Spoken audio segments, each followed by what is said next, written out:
कैसे खेले जैबो सावन में कजरिया बदरिया घेरी आइल न नदी। कैसे खेले जैबो सावन में कजरिया बदरिया घेरी आइल न नदी।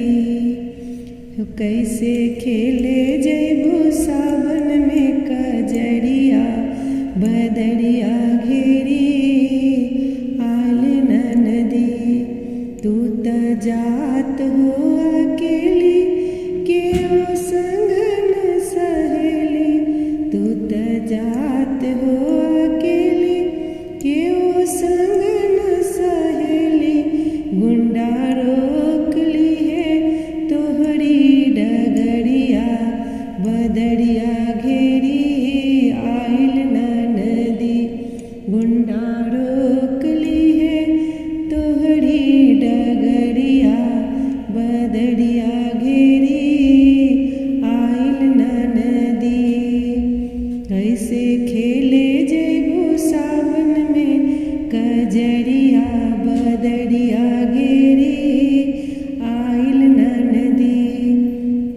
भौजी बोलहु तू बोली सुन के लागल हमरा गोली। भौजी बोलहु तू बोली सुन के लागल हमरा गोली। काहे पड़ल बाड़ो हमरी नगरिया बदरिया घेरी आइल न नदी। कैसे खेले जैबो कैसे खेले जैबो सावन में कजरिया बदरिया घेरी आइल न नदी। कैसे खेले जैबो सावन में कजरिया बदरिया घेरी आइल न नदी। कितने दामुल फांसी चढ़े कितना गोली खा के मारे। कितना दामुल फांसी चढ़े कितना गोली खा के मारे। कितना पीसत हुई है जेल में चकरिया बदरिया घड़ी आई न नदी।